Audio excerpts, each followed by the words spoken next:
I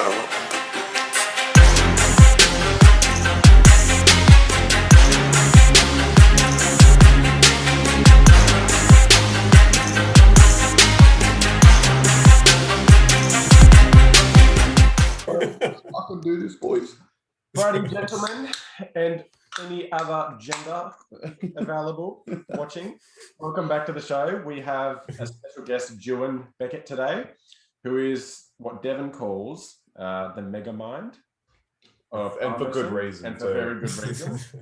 So, off the bat, this man has a PhD, I believe, in physics. Numerical modeling. Okay. I have a degree in physics. I can speak mega mind, come on. Yeah.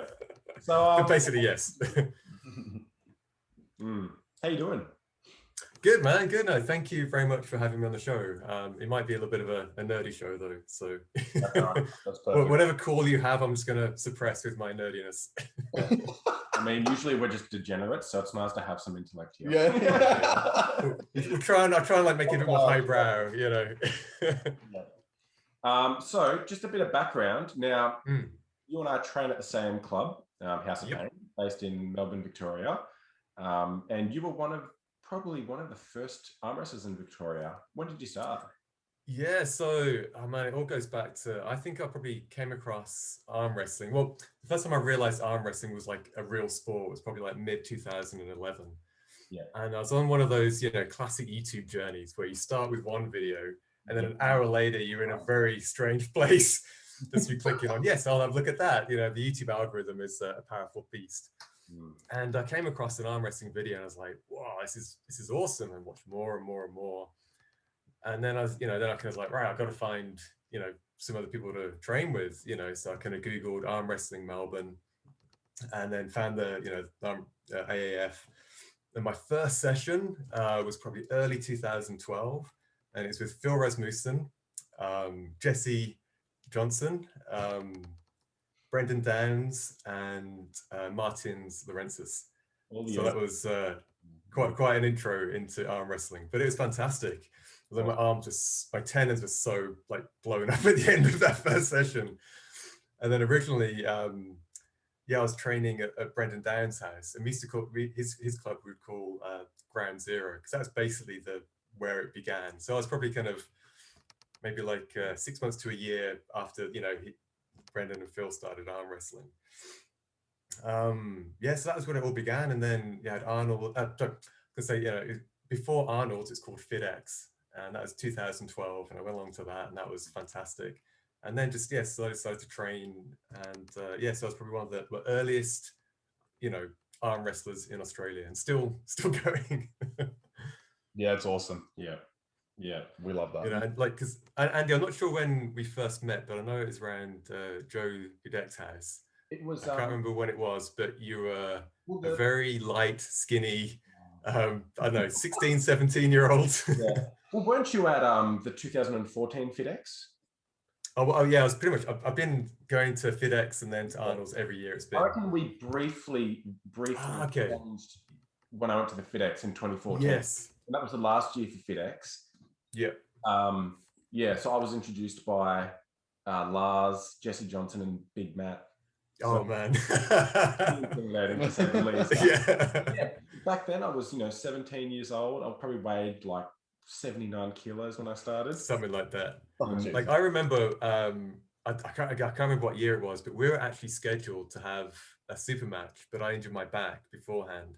Yeah. But obviously now, like, you've just gone so far beyond, But that's how far you've come. Like you back then, like that was considered to be okay. Maybe you and I could have a matchup.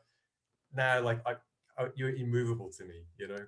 Well, stop it, you. just trying to flatter you. Yeah, just a quick comment. You might be the only person to outdo Big Muzz's beard. Yeah. Well, this is my COVID lockdown pandemic beard.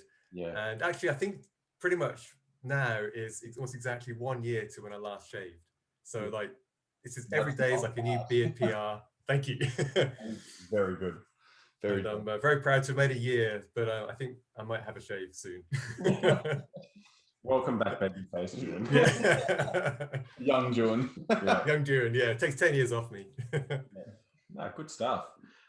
So I reckon it's important that we spend a bit of time on the Australian ranking systems and how that came to be. So for a lot of people, and I think it's a shame that a lot of people, the general public, don't know this, even in Australia, is how much you had to do with this. So do you want to kind of divulge right into that? Yeah. So I guess when I first came across it probably all started when I first came across arm wrestling in 2011, and just finding it so hard to kind of follow the sport in any meaningful capacity. Like, most, like I'm a stats guy. I love literally just looking at the numbers of sports. Like, I follow the NBA, and I don't have to watch the games. I can just follow the stats, the rebounds, assists, points scored. I love that stuff because you can get a sense of what's happening. But there was nothing like that for arm wrestling, and there, arguably still really isn't. And I think, when we come across some kind of problem in life, we try and solve it with our own tool set.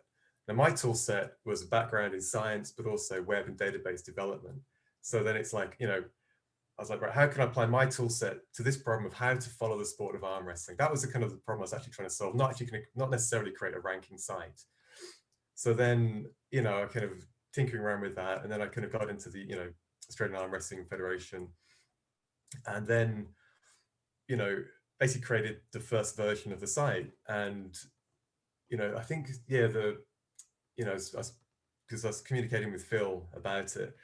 And so we converted a bunch of the old matches from previous tournaments, we entered them into the system, and started getting the first kind of, initial rankings out. And they looked, kind of looked okay. But yeah, the amount of work involved is considerable. Like I basically just did it as a hobby, just purely for the love of it. I didn't, want to get paid or anything like that. I just thought, this is an interesting problem, and I have got a skill set that I think can help this problem. But the primary goal of it was never really to create, was it really to kind of create this kind of like a data repository of arm wrestling, so that to make it as easy as possible. So basically I can say, right, this particular arm wrestler, I'm going to have a look at their profile and see what matches they've had, who they've competed against, what their win-loss record is, all that kind of stuff, because I really enjoy that kind of stuff. And I felt like if you made the sport easier to follow, more people would follow the sport and help the sport to kind of grow. And, I guess it's a bit of a technical way of doing it, but I felt it was, and also I kind of was literally making the site for myself. I wanted this resource. I wanted to be able to follow the sport more easily. And I felt if I had this, then that would be possible. So the site there's kind of two kind of parts to it. You got the kind of the front facing part, which is, the rankings, the profiles, and all the stats and stuff like that. But there's like a huge kind of back end to it, which is like the kind of the way all the data gets ingested. And so I kind of created a whole system to, again, try and make it as easy as possible to run a tournament with the ranking site.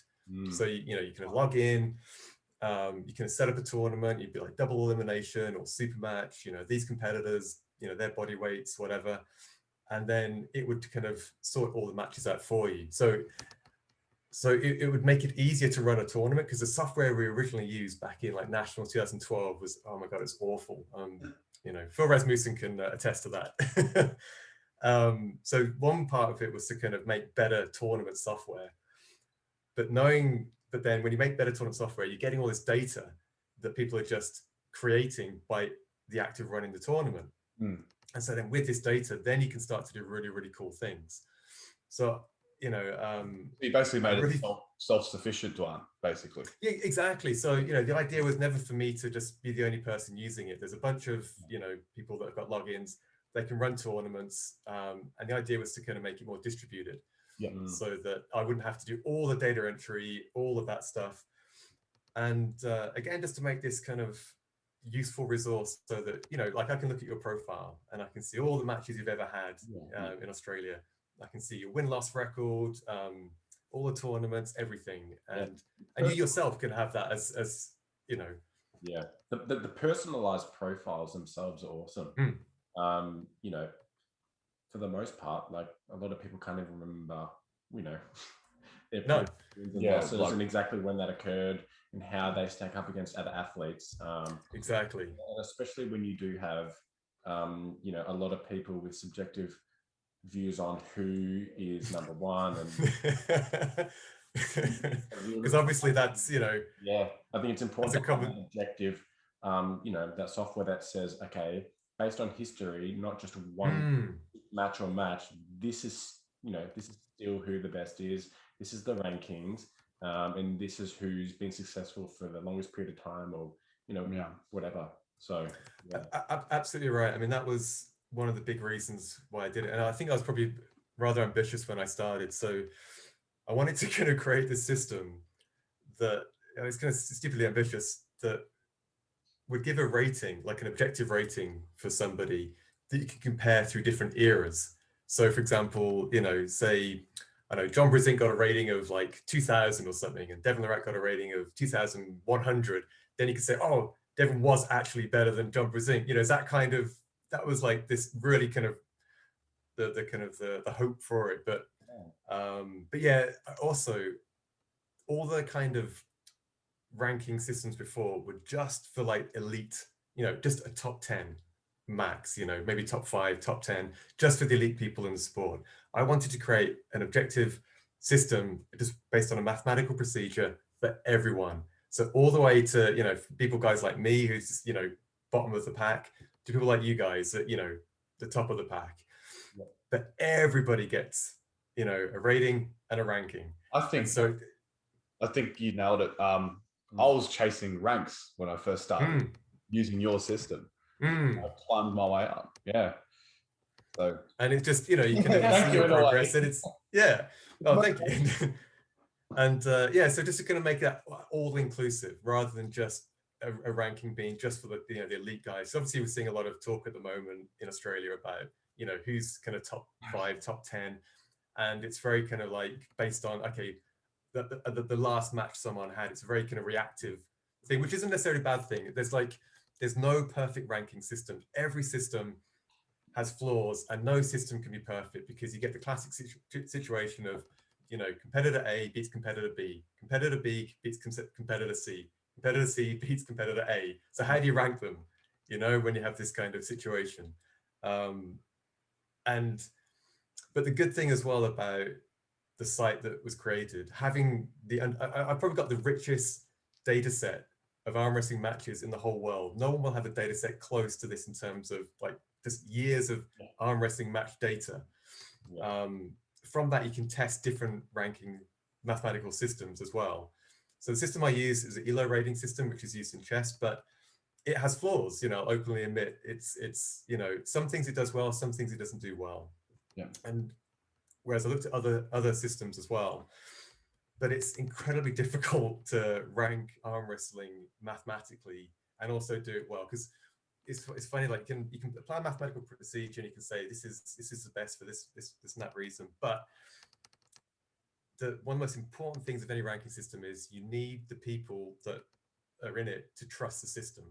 Like if you don't trust the system, and you think even if it's a perfect ranking system mathematically, if you don't trust it, it won't, you know, be accepted.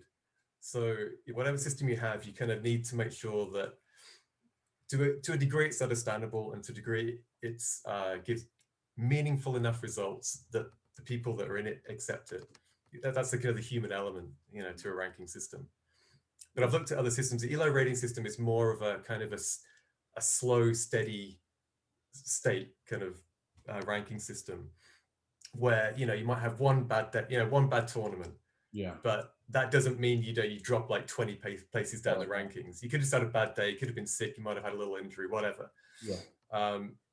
You know, and that kind of one bad result shouldn't necessarily negate, you know, previous results. But then having said that as well, there's like so many issues with ranking arm wrestlers, you know, that I could just go on for hours and hours and hours if you let me. So please stop me if I do crap on about this too much. So what you have, especially in Australia, geographically, we're all in these kind of very isolated pockets. Yeah. And, you know, you do obviously get like some travel, interstate, you know, travel normally. Yeah. But typically you get these little pockets of isolated arm wrestlers, and there'll be a bit of travel with arm wrestlers. Most arm wrestlers will do maybe 1 tournament a year, 2 max. And so you have this really kind of like sparse amount of data. You have very little data to try and recreate what the actual rankings should be, you know. And then you have another facet to it as well, in that, so like super matches is a different style of arm wrestling to a double elimination tournament. And then you have different weight categories, you know, thrown into the mix. So from my experience, I feel like now that if you have a ranking system, and that's the thing, like most people, again, will stay roughly within their weight range, but you'll get a few people that will kind of move up and down, you know, like a 10 or 15 kilo weight range, and they'll like go between many different weight classes. Or like a few people will like to travel to loads of tournaments, but most people will just do 1 tournament a year, or maybe 1 every 2 years. They'll train, but they'll be training really hard this whole time, but they'll never like test themselves, you know. And the only kind of time you know where they're at is that they're, you know, 3 or 4 matches they have once a year, and then it's like somehow you got to fit them in to the hierarchy. So you're working with, I mean, ideally what you'd want is like every month we all arm wrestle each other, perfectly fresh, and then, you know, you can determine everything. That's like the ideal, but in reality you just get like maybe 1% of that kind of information, and you're trying to recreate it. But then you can do all these cool things though. You can make these. So I was looking at this other procedure. I don't think I'll probably use it, but so the ELO rating system, and again, stop me if I'm going on too much about this, but the ELO rating system is a very kind of steady system. Like it takes a while to get up, but and a while to go down. You know, so and it always lags behind where you are. You know, so you know, your ability might be here, but your rating will take a while to kind of get up, and then you might go down here, and it will take a while to kind of get back down. So then I was looking at a different mathematical procedure called Markov chains, and I was going to call the system reactive rankings. So basically, this one, literally, if you have a bad match, you end up probably go down quite a bit. Good match, you go up quite a bit. And you create this table of all the arm wrestlers, and you kind of get their kind of, you know, their win-loss kind of table. But again, it's like you've just got a few entries over the course of, say, a year or two. Say you do 2 years worth of tournaments. But then you can make this kind of quite an interesting assumption. So say, for example, Mario. So if you beat Andy, and then Andy, you beat, say, Jesse, and then Jesse beats me. Even though, Mario, you and I have never arm wrestled, we can pretty comfortably make the assumption that if we meet, you're going to beat me. So this way, we're actually connected in this kind of network of matches. So whilst we've never actually met on the table, because we're kind of connected through our other matches, you can kind of make an assumption that, chances are you're probably going to, you know, smash me. Or similarly, if I lose to someone as well, again, it's you can kind of create this network. And that way you're going to get a bit of a richer, you know, a bit more of a dense data set. But again, it's very hard, and something like that is also very sensitive to like an upset match. Just say, you know, someone you fucked up against someone, or can I swear? Yes, you can. Yeah, fucking of course. Fucking A. So you know, you might have like I don't know, just like, or just kind of let someone win just for the fun of it. But that would like have a serious impact in a kind of like a reactive rankings kind of mathematical sense. That's cool. So yeah, so the thing is, I mean, you know, I think I can almost confidently say no one has thought more about ranking arm wrestlers, actually done something about it than I have in the whole world. If there's someone that's done more, then awesome. You know, I'd love to see I'd love to have a chat with you. But a lot of people can attest to that as well, especially in Australia. Not only in Australia. Your ranking system has been adopted by WAL. Yeah, that was pretty exciting. That caused some upset as well. That's all right. You know, and that's the thing. No matter what system you create, people are always going to get pissed off. Exactly. Even if it's just like an opinion of like who should go where, you know. But someone's going to be like, oh, but I beat that person. I should be above them. You know, like there's a series of like, you know, frequently asked questions that you'll get when you have a ranking system. So it's something that, you know, I was able to put a lot of time in a few years back, but then, you know, I had kids, so I haven't been able to put as much time into, well, hardly any time into it the past few years. But it's always kind of simmering in my mind, and I think I would like to have another stab at like modifying the system again when I get a bit more time, just to see if I can, again, my goal is to create an all-inclusive mathematical approach to ranking. And that's my goal. So I'm not trying to, you know, but that doesn't negate it or doesn't replace. It's just like, say, you know, the top 10 elite ranks based on, you know, the community's opinion. It can work in conjunction with that, you know. Because I don't think, you know, because again, there's no one ranking system to rule them all. You know, each one has its pros and its cons, and I think, you know, you should have all, you know, you shouldn't just have one ranking system. I think, you know, they can coexist. Yeah. Well, I think, like, you know, you've analyzed this more than anyone, so you've identified that there's a deficit, you know, within rankings internationally, worldwide. And if you're in the position to do something about it, no matter how long it takes, I think it's, you know, such a good idea. Yeah. Look, I mean, like, again, one of my dreams is that, I mean, arm wrestling, again, is such a distributed kind of sport, you know. There's no kind of central body doing any, you know, that brings everything together like in other sports. And so and you got a lot of kind of, you know, competing organizations, and it gets all a bit tribal, and, you know, but and again, all I really care about, all I want is for everyone to record their matches and to have that data set available to then use to do some cool stats with, you know. Because I mean, again, you know, we talk a lot about the ranking system, but I still feel like having this historical store of matches is like gold, you know. It's just like so cool to be able to see, you know, what you've done in your arm wrestling career. Yeah, ranking aside, it's just like the rankings is basically just the icing on the cake when you have this whole system set up. And again, it's my hope, because you know, I designed the system for other countries to be able to use it, but you need someone to really drive it, you know. And like here we had myself, and it was fully adopted, you know, by the Arm Wrestling Australian Federation. And so that's the reason it's gained so much traction here, and why it's been used. But, you know, I would have loved it if other, you know, I tried to kind of get Canadians to use it, but again, there was no one really kind of driving it. And, you know, Italians were interested at one point, and New Zealand guys have used it a little bit. But, you know, it's, but it's been fun. It's been an interesting hobby.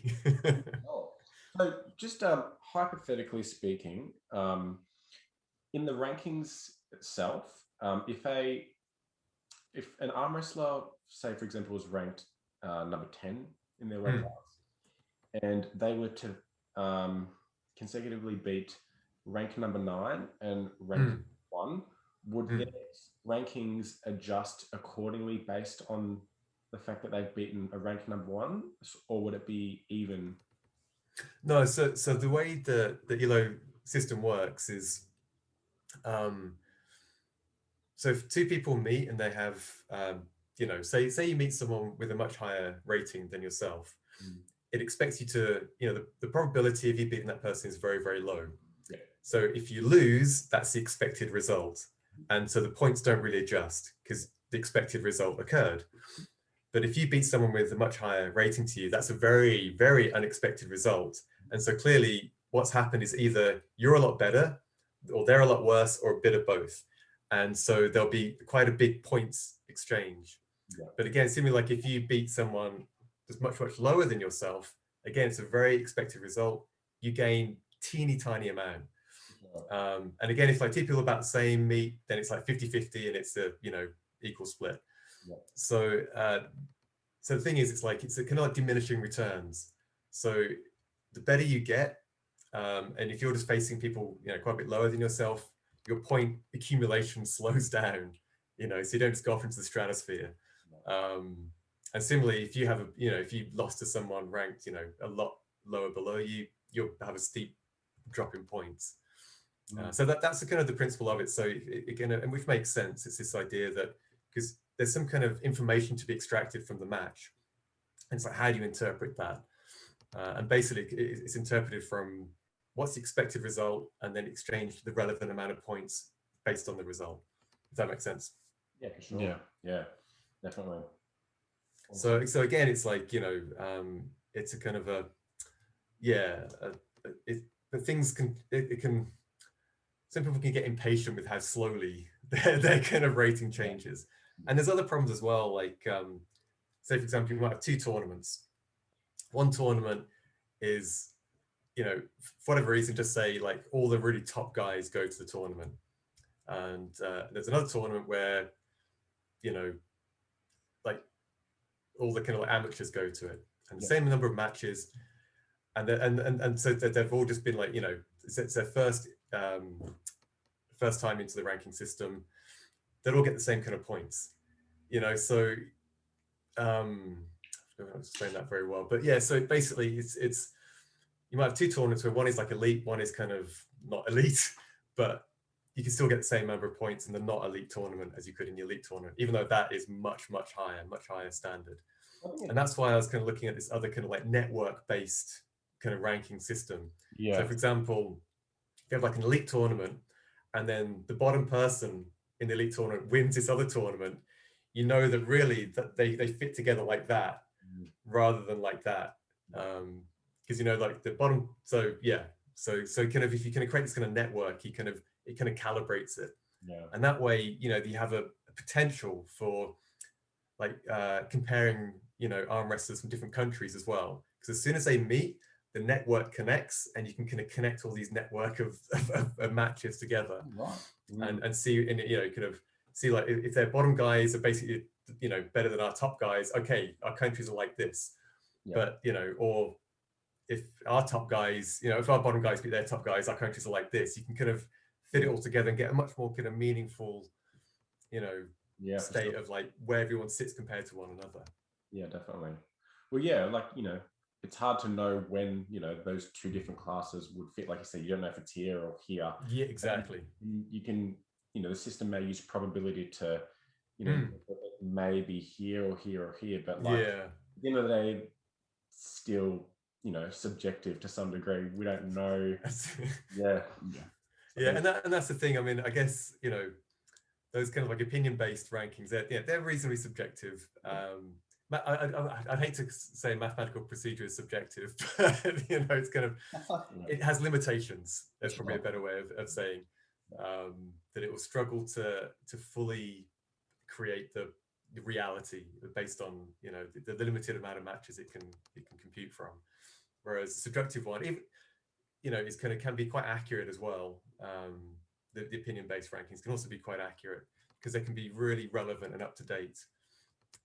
And just with that kind of personal knowledge of you knowing where people are, even if they haven't like had a tournament in like 2 years, you still know that, you know, say like Brett is still like fucking super strong, even though he hasn't, like, I think his last tournament might have been, you know, Nationals 2019. You know what I mean? It's so, yeah. Whereas like he would have maybe dropped out of the rankings because he's competed for so long, but we all know he's still, you know, still right up there. Oh, of course, yeah. But I suppose it gives, you know, arm wrestlers a lot of incentive to compete as frequently as possible, especially if they believe they're, you know, deserving of a higher ranking. So, absolutely, and I guess that was another thing about it. It was, the idea was to create this system not only to make it easier to follow the sport, so hopefully more people would follow the sport, but also just to incentivize as well people to compete, you know, and go, oh, what's my ranking? Oh, if I beat this guy, I'll go up these places and, you know, see my match stats and all that. You know, it just kind of add another kind of another part to the sport, another part to the picture. Because rather than just you turn up, you have a match, you know, turn up a tournament, and then it's just, you know, that information, that history is kind of lost into the ether. You know, but now it's like recorded for all time. all the pain and the glory. The next question is, Duan, when was the last time you competed? Oh man, so that would have been Nationals 2019, but we can check. We have a very sound ranking. So it was like, yeah, it would have been this, I think it was like December 2019, Fed Square in Melbourne. Awesome day. It was, oh man, it was crazy because I think that was the biggest tournament we've ever run. There was close to 100 competitors. And we were running, we started, I think, about 11 o'clock or maybe 11, 12 o'clock. We didn't like non-stop till like 8 o'clock. There was like, God knows how many bloody matches, but we was exhausted at the end of it. But that was the last time I competed. And then we had lockdown and everything here. And I've been arm wrestling kind of like, you know, since 2012. So I almost took that as an opportunity to kind of have a break and recharge. So I kind of stopped arm wrestling training, let a few injuries heal, which have, you know, mostly come back now. I've started arm wrestling again. But it was a good to kind of recharge and kind of get remotivated and get some hunger back for the sport. But Nationals, yeah, 2019 was a beast of a tournament. Yeah. Well, we need the Megamind back competing. Because the thing is, as well, like what happens now in tournaments, I don't think there's been a tournament since the ranking system got set up, because it runs the tournaments. You know, any tournament I'm at, I'll be helping run the tournament. And, you know, you can never fully relax. If you're trying to compete and you're logging in matches and then you're running up, having your own match, running back. And it's just, you know, it's just kind of bonkers. Yeah. So it's good to have a break from all that for a little while. Look, just while we're on the subject, is there any way you can kind of tweak our ranking? Just a little. How dare you? Nothing much. Just make me first place. You cannot tweak mathematics, young Andy. Just watch some wins. Well, I was going to do that for you. I'd have done that for me by now. So Duan hasn't competed in 6 years, but is #1 ranked overall. Yeah, it's weird. I know, it's strange. It's maths, man. It's maths. You can't question maths. Yeah, exactly. No, good stuff. So do you want to now? We're all based in Melbourne at the moment, as you can see. Muzz and I on the screen. Not a coincidence. No, it is a coincidence. Or are you just is this like a green screen or like a mirror? You're secretly in Sydney right now, mate. Well, I don't know. Yeah. So last night we had a pretty big super match with none other than Papa Muzz over here, Captain Muzz Train,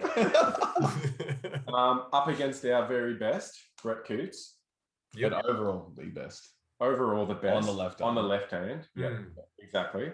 And you were there, like, attest to the atmosphere. There was a lot of nerves, even from bloody everyone around. Yeah. Not just it was like, pretty like tense, but in a good way. You know, everyone's like, wow, what's going to happen? It was like, you know, really kind of, cut the atmosphere with a knife. It was awesome. Oh, for sure. Just, what was your prediction going into that, by the way? Did you go in thinking it was going to go either way, or? Yeah, look, I you know, I didn't know which way it'd go. Like, because Brett, Brett's always super fucking strong. Yeah. But I don't think he's had, you know, a consistent time training either. You know, lockdowns and what have you, and all this kind of stuff. So I didn't really know what kind of condition he'd be coming in at. Because, you know, I guess the last year's been so chaotic. I'm not sure. All our training has been a bit over the place. So it's hard to kind of know where we're all at. And I think now we're starting to see, 4-month lockdown as well. Exactly, yeah. Well, how long was our lockdown? 6 months in Victoria? Oh, like, I mean, we had the first lockdown. The second one was, I don't know. It felt like forever, but maybe 4 or 5 months or something. But we had no training at the Hop from March until I think December. You know, so it was like a big break. So again, it was like there was too many unknowns going into it. So for me, it was like, let's just see what happens, kind of thing. You know, because Brett, I've seen Brett compete so many times over the years. Yeah. And, you know, he's not the fastest, but if the match stops, oh dear, you know, like I remember an awesome match with him. I think it was FedEx 2013 against Big Matt, and Big Matt had his right hand about this far off the pin pad. Brett's hand was bent back.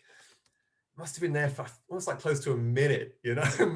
Big Matt's like hanging off him, and we were all going wild. And somehow Brett comes back, and I always say, like, against Brett, some people can get him like that far off the pin pad and they think, oh, I'm close to a pin. It's like, but that last couple of inches is a long way to go. Might as well be fucking this much. Yeah, might as well be that far away with him. That's what it felt like. So, exactly. So I felt like it was kind of, Mario, I felt like if you got your hit in, you were going to get it.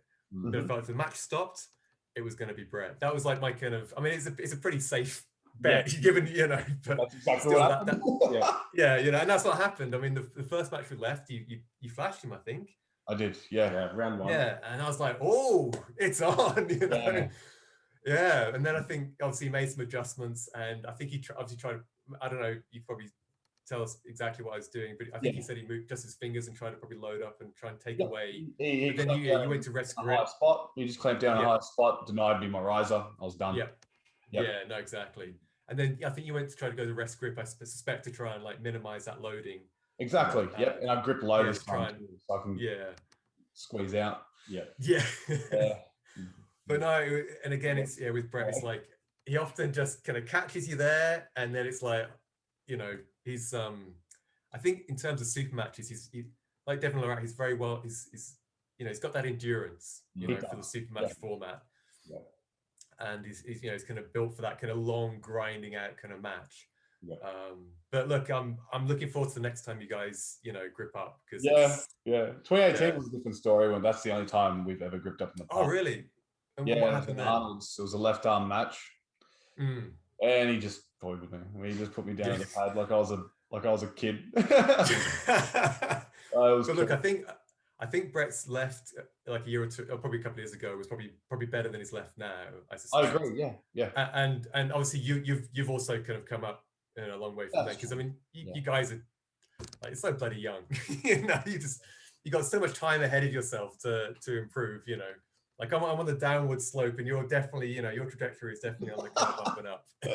We're actually younger than your beard.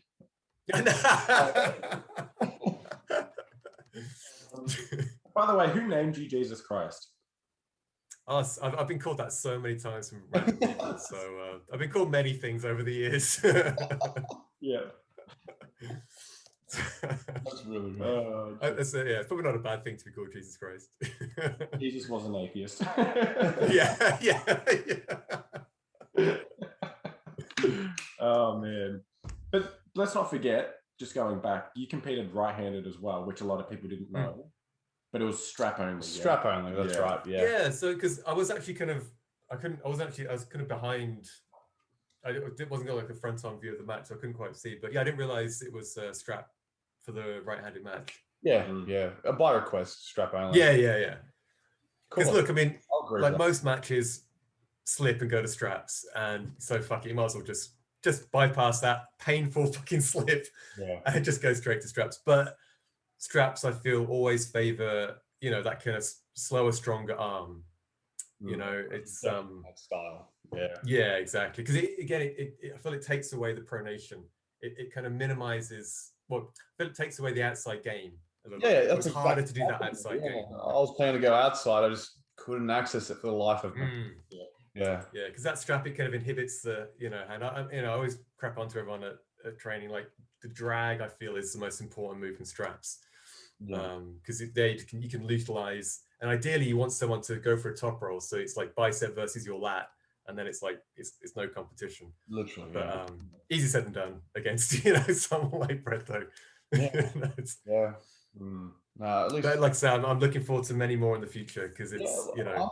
I'm just happy that it wasn't whitewash. I've got a stop. I got a couple stops, and there was a hook war. You got a pin on his left arm. I don't know when he last had a loss on his left arm, but it would be a long time. Neither. Okay. Yeah. So we can check the ranking site. You can tell us on that. Yes. I'm pretty sure. Yeah, the last time he took a loss was against Lars at the Arnold Classic, which he beat overall, but Lars did get one or maybe one pin on him potentially. Wow. Yeah, just through a press. So yeah. And look, losing to Lars Rabakin is you know, that's not a bad thing. But that was Brett allowing Lars to access his press.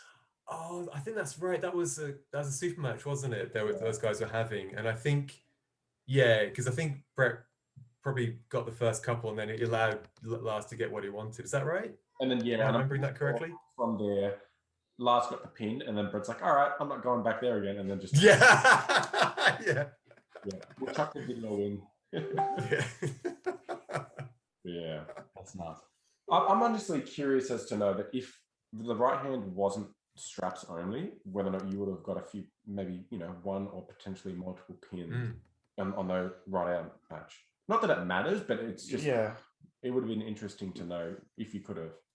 Maybe. I have a lot more ability to print it out to his fingers, and I know they felt human. Yeah. As opposed to his blood. Because I would have I would like to have seen next time maybe don't go straight to straps. And the only time that's going to happen is in a tournament. Okay. It's not worth the injury, you know. We don't get money for this. Yeah, that's. And Mario, I mean, you competed fairly recently, didn't you, in South Australia? So, I did. Yeah. Yeah, that went well. Yeah.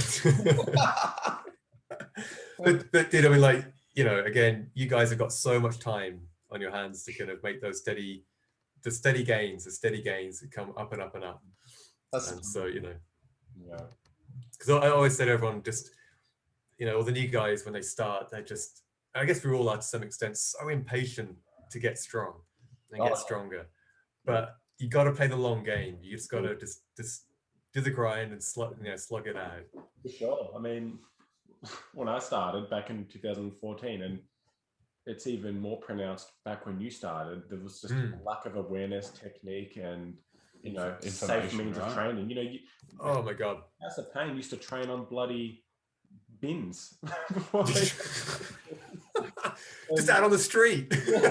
Just at the old venue. And then, you know, when I started, it wasn't a case of the senior holds and just let you work. It was Andrew Lee, Andrew Manfrey, all of them guys for a while, that were just destroying my arms every week out. And I would just be, you know, trying to hold on in ugly angles. I don't know how I didn't break my arm, honestly. Oh, geez.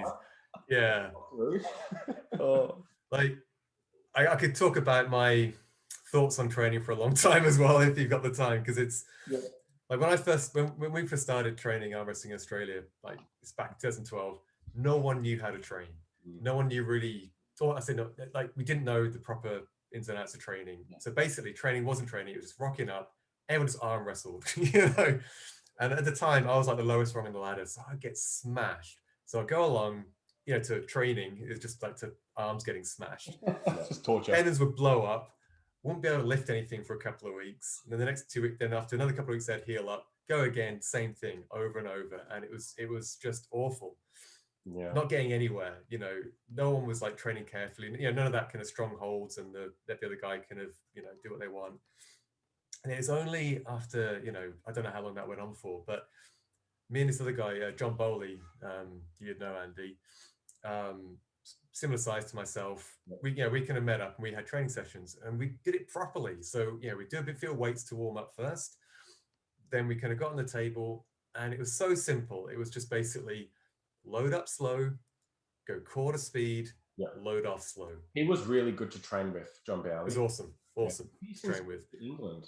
Quite a while. Yeah, he moved. Yeah, he is from England. He moved back a few years back. Bastard. You left us.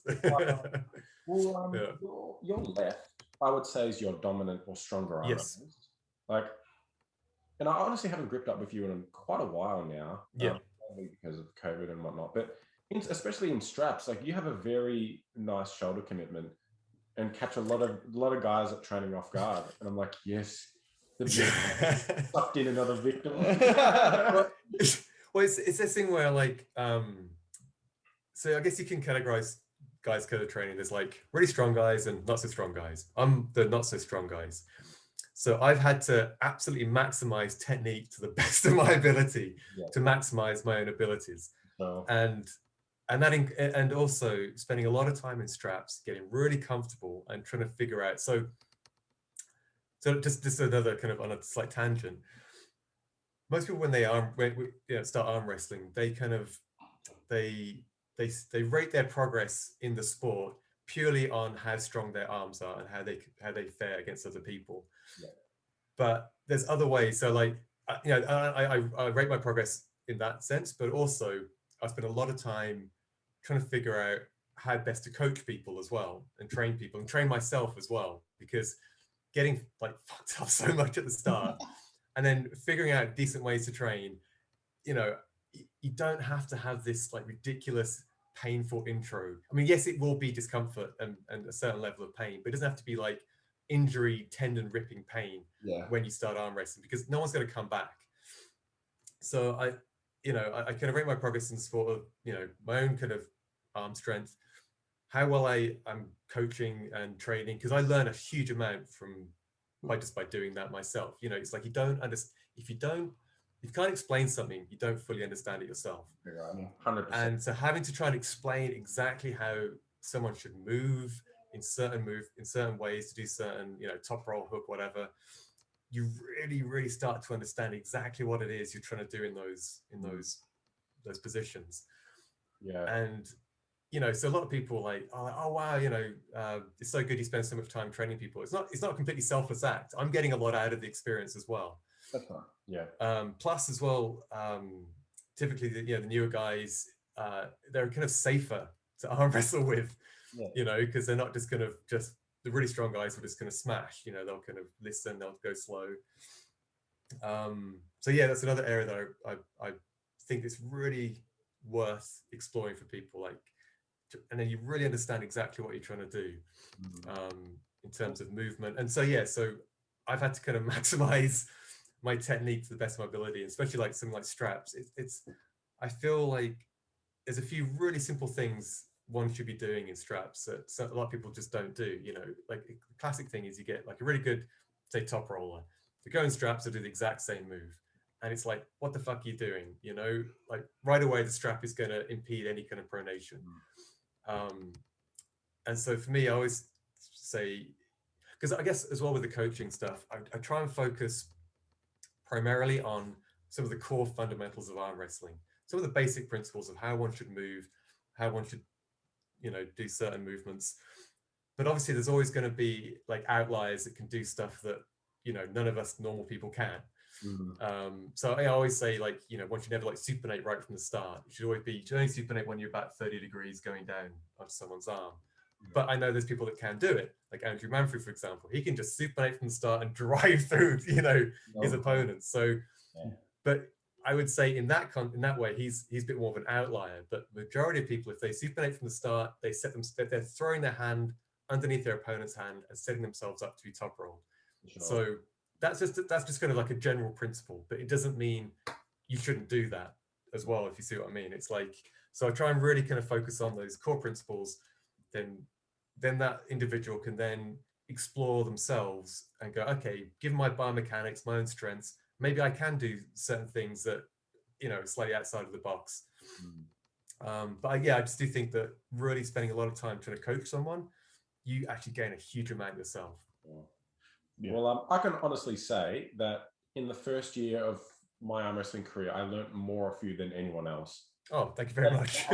Tends to, elites. Like, I've watched lots of seminars on John Bazink, Devin Larratt, but there's nothing better than the way that it's delivered at a face-to-face value. And it's actually fun, because we were having a conversation last night with Robbie.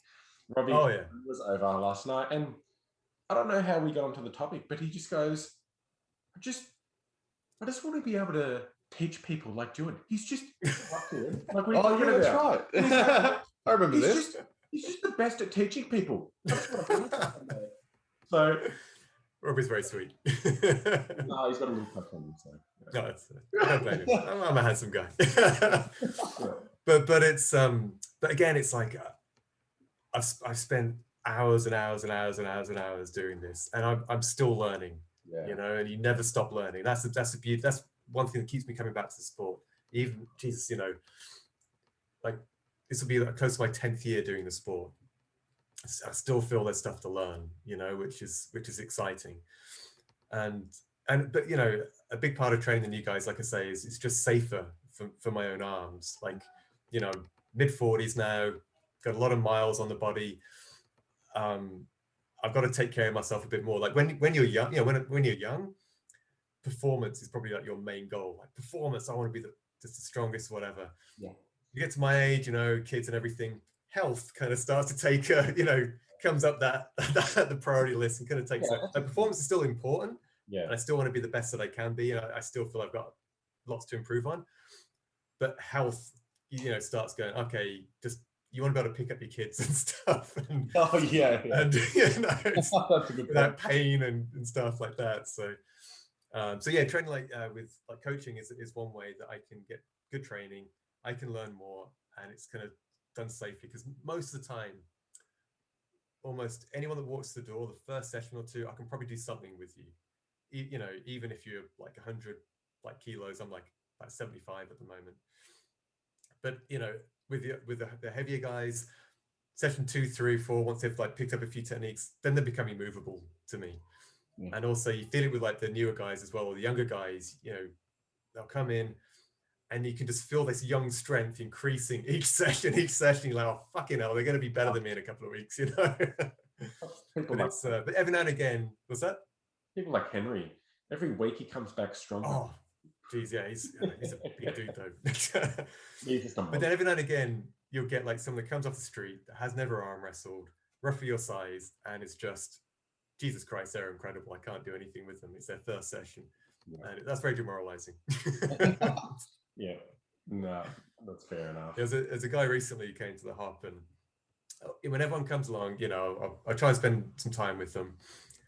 And, you know, the first thing you test with someone is like, how's their cup? Can I pronate through their cup? And then if not, can I kind of like, you know, can I turn their hand with my cup? And 9 times out of 10, you'll find one of the, you know, an obvious hole in their hand strength, because no one trains their hand as much as arm wrestlers do. We excel at that. Yeah. But this new guy came along and I was like, okay, I'm going to put a bit more into this. I'm like, fuck, I can't do it. There's nothing. I've got like, and no matter where I go, it's like, I can do 0 with this guy. I'm like, okay, you're good. Go on, carry on. Well, like, I can say that, you know, of all the people that I've met that have come through the doors of Hop, like, you honestly are like the most down-to-earth, respectful. Oh, thank you. You're willing to help anyone.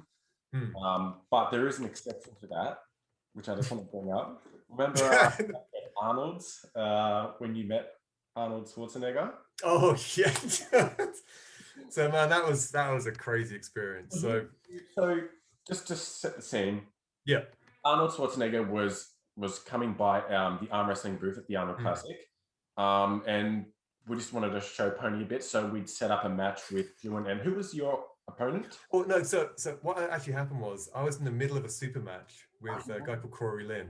I remember now. I think we've done maybe like the first 2 matches, and then what happens at Arnold's is Arnold has like about 50 minions that like walk around with him, and they basically kind of form this human barrier and make a path to part like the sea of, you know, spectators, so he can like seamlessly walk between different booths. And so we knew like he was imminent, because all these kind of minions kind of like, you know, made this kind of line, and they were coming right past, you know, Corey and my table, and we're like, Jesus Christ, you know, our hearts are going.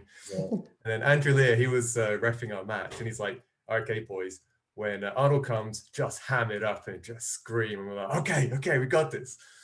And then, you know, like we're kind of there waiting, and, you know, it's like probably like 10 minutes, and then like we see him starting walking, like, right, let's go.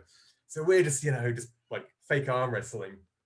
And I see out the corner of my eye, like Arnold like sees us doing it, he comes right over, and he's like really into what we're doing. Yeah.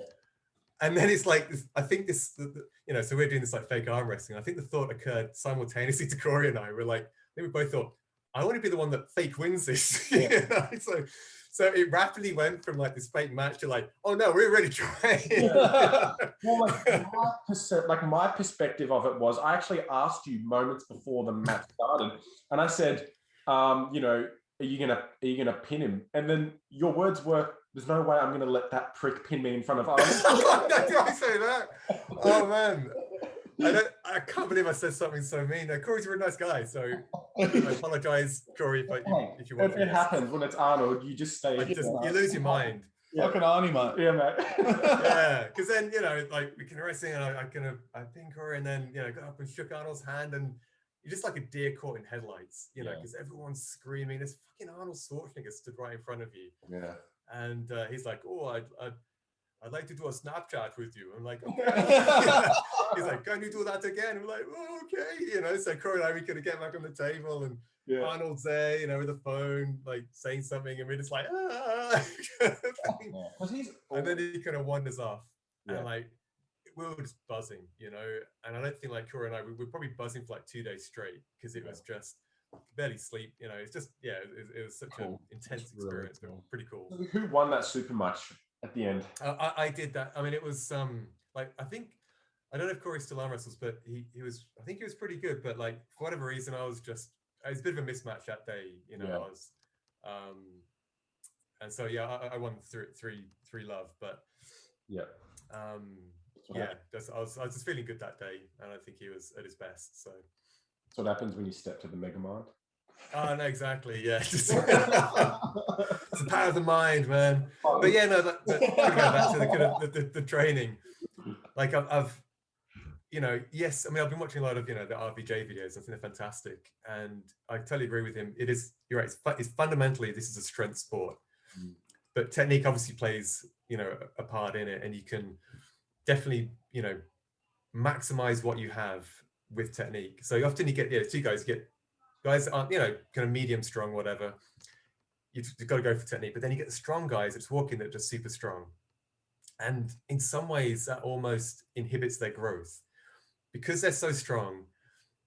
They often don't end up, this is just a general statement, I'm not singling out anyone in particular, but they often don't maximize their technique as much as they could.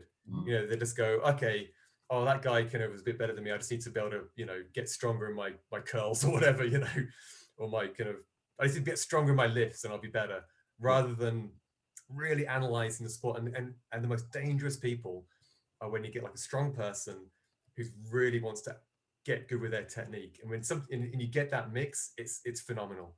So I just always, you know, I'd always like just bang on it.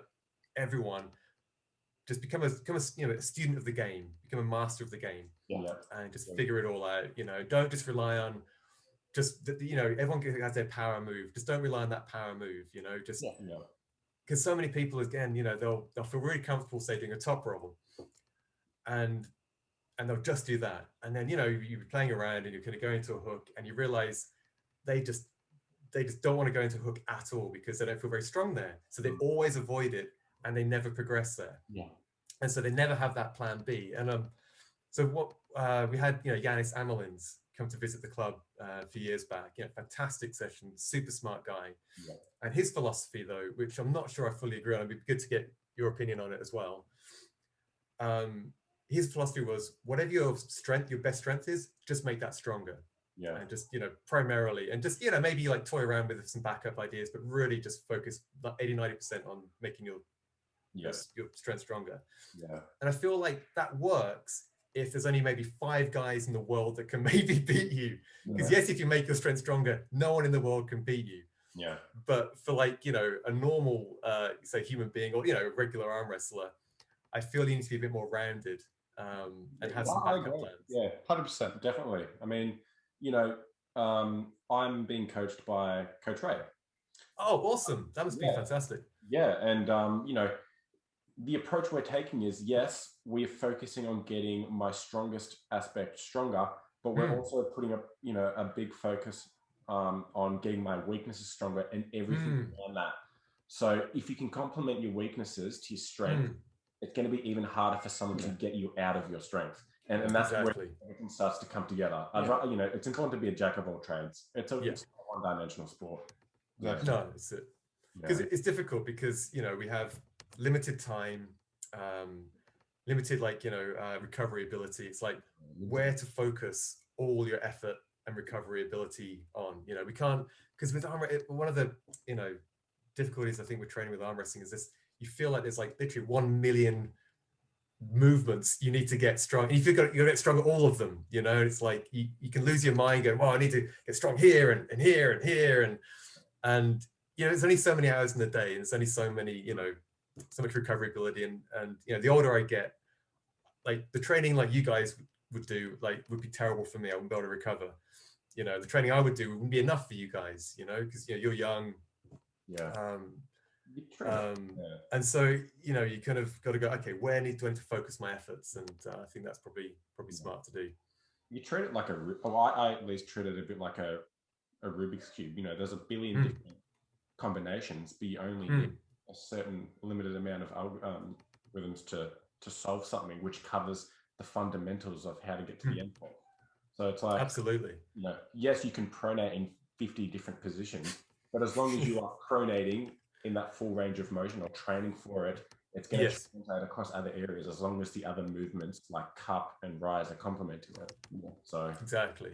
Because I always feel like, you know, as long as you're doing something like this, you know, as some of the core of your training, it doesn't matter if it's like a thick handle or whatever shaped handle, just as long as your hand is like this and you're getting strong there, like just that, you know. But people you get lost in like different handles to use, or I've just got to train my fingers, or and you know, I think we're all searching for that, like that holy grail perfect exercise that will make us unbeatable, you know. And it's just, as long as when we find that, we're going to be unstoppable, you know. And but I think it's just the fundamentals, just some kind of cupping, some kind of pronation is probably the core, that especially when people start, they should just focus on that and then expand out as you get more specialized. Yeah. Well, just quickly, are we going to see you competing much this year? I'm not sure. So I would like to, but then, so I had a nice long break from arm wrestling last year. Thank you, lockdowns. And then got back in December. And it's funny, like I'd had pain in my wrist and my right hand here for, like years. I could have like managed it. And finally it went away. And I'm like, wow, it feels great to like not have this pain in my wrist, you know, whenever I go climbing or like, you know, doing any kind of cupping motion. And so I was like, awesome. And some other, you know, little injuries healed. And then I kind of came back. And again, it just, you know, same old fucking training where you warm up for 5 minutes and then you do 1 rep maxes all fucking night. And it's just not sustainable, especially for someone at my age. So basically right now I've got like, I think where my bicep connects to my shoulder on both arms, I feel like I've almost got like some tendonitis there, which means I've got almost like, I feel I've got no back pressure, hardly any side pressure. And even when my drag, you know, I'm getting some discomfort there. So it's this kind of weird thing where like, well, it's an annoying thing where like, I'm always saying to new guys, just fucking compete. Doesn't matter if you win or lose. And no one feels ready. But I genuinely don't feel ready, you know? Yeah. So what I want to do, I just want to heal these up. And I'm still like, one of the things I'm still trying to figure out with arm wrestling is how to train properly with table time, you know, and do it in like a sustainable way. Because it's just, even after all this training and you know, I probably consider myself one of the more sensible people in the club in terms of this, I still lose my freaking head and just pull too hard, you know, or go up against someone that I shouldn't do, or just I don't communicate properly with my opponent. So something that aggravated, I was like pulling this one guy and then he just went into a press and it can like push my shoulder out, and that, I think that aggravated it. And then I was pulling someone again that was much stronger than I was. And I was really going for it and I felt like a little pop in the shoulder.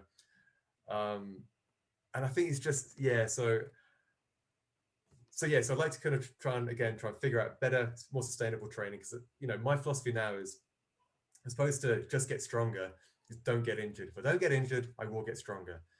And finding out and just trying to really kind of lock down a sustainable way of training so that I manage injuries. And then, but I would love to compete. So, I mean, we've got Melbourne Cup in July, I believe.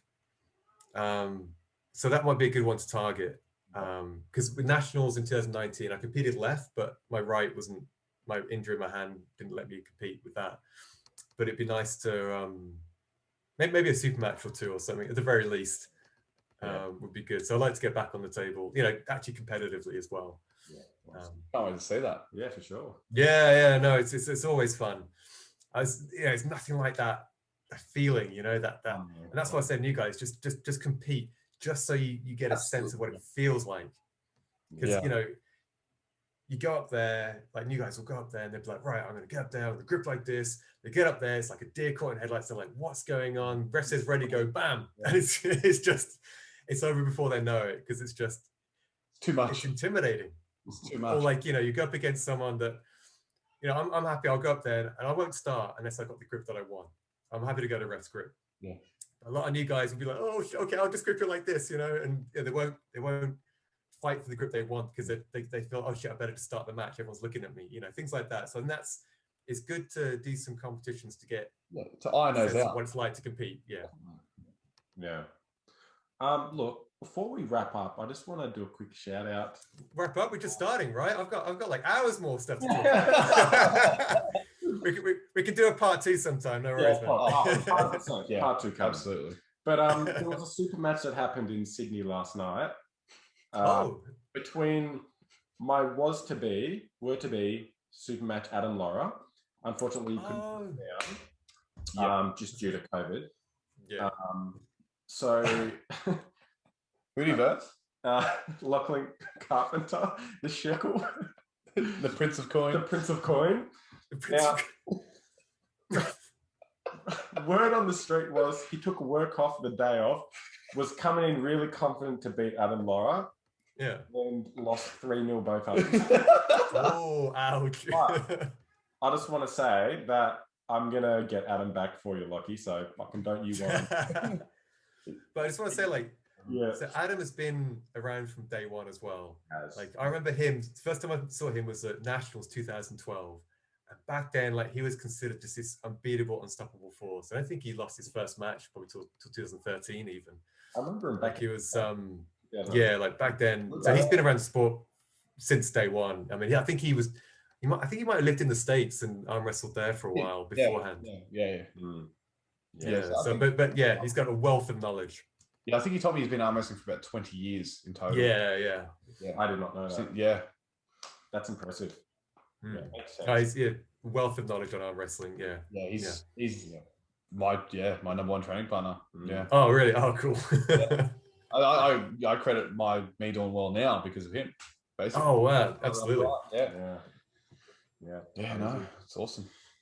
But yeah, so Adam, I'm coming for you, buddy. I know you were sniffing around Mario, waiting, asking for how I was feeling last night. I was feeling good, buddy. Oh, that's a match I would love to see. Hopefully, do you think we've got to go up to Sydney sometime? It is overdue. And it's one of those matches that I'll never go in and underestimate it because I know he is. Yeah. Because the thing about Adam as well, he's that rare combination of strong, but also he knows exactly how to arm wrestle too. He's got the technique, and he's got the experience as well.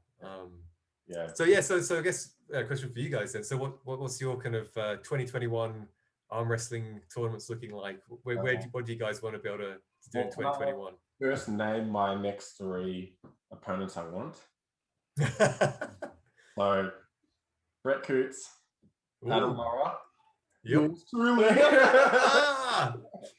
can do it right now. We said fuck it, next time let's just do it. Yeah, absolutely, man. I think that'd be great. But yeah, I'm going to be competing at the Melbourne Comp in July. Yep. Over the top. I'll be there. I'll try. Cool. If I can. Yeah. Excellent. And so another question. So right now, who do you think would win between you two, right and left? Oh, really? Let's go. Oh, you guys are too kind to each other. Come on. Look, the fans win. Yeah. Arm wrestling wins. There you go. What we've agreed on is that if we was to step to the table, we would just get lost in each other's eyes. The match wouldn't even happen. We'd just go home and drink. I just light a candle, put some roses on the table. It'd be beautiful. Alrighty, well, let's wrap it up. But I can't stress this enough. Thank you for coming on, Duan. Thank you so much, man. It's my pleasure, man. Thank you for letting me. You're welcome. Thank you for letting me. What's that? You're welcome anytime, mate. There will be. Thank you for letting me crap on about arm wrestling for I don't know how long we've been on for, but I can keep going. So no problem to stop me now. And I really hope we don't lose the recording. Oh no. Fingers crossed. All right, thanks for tuning in, guys. Thanks for coming on. Catch you later. Bye. Thanks, man. Bye-bye. Bye.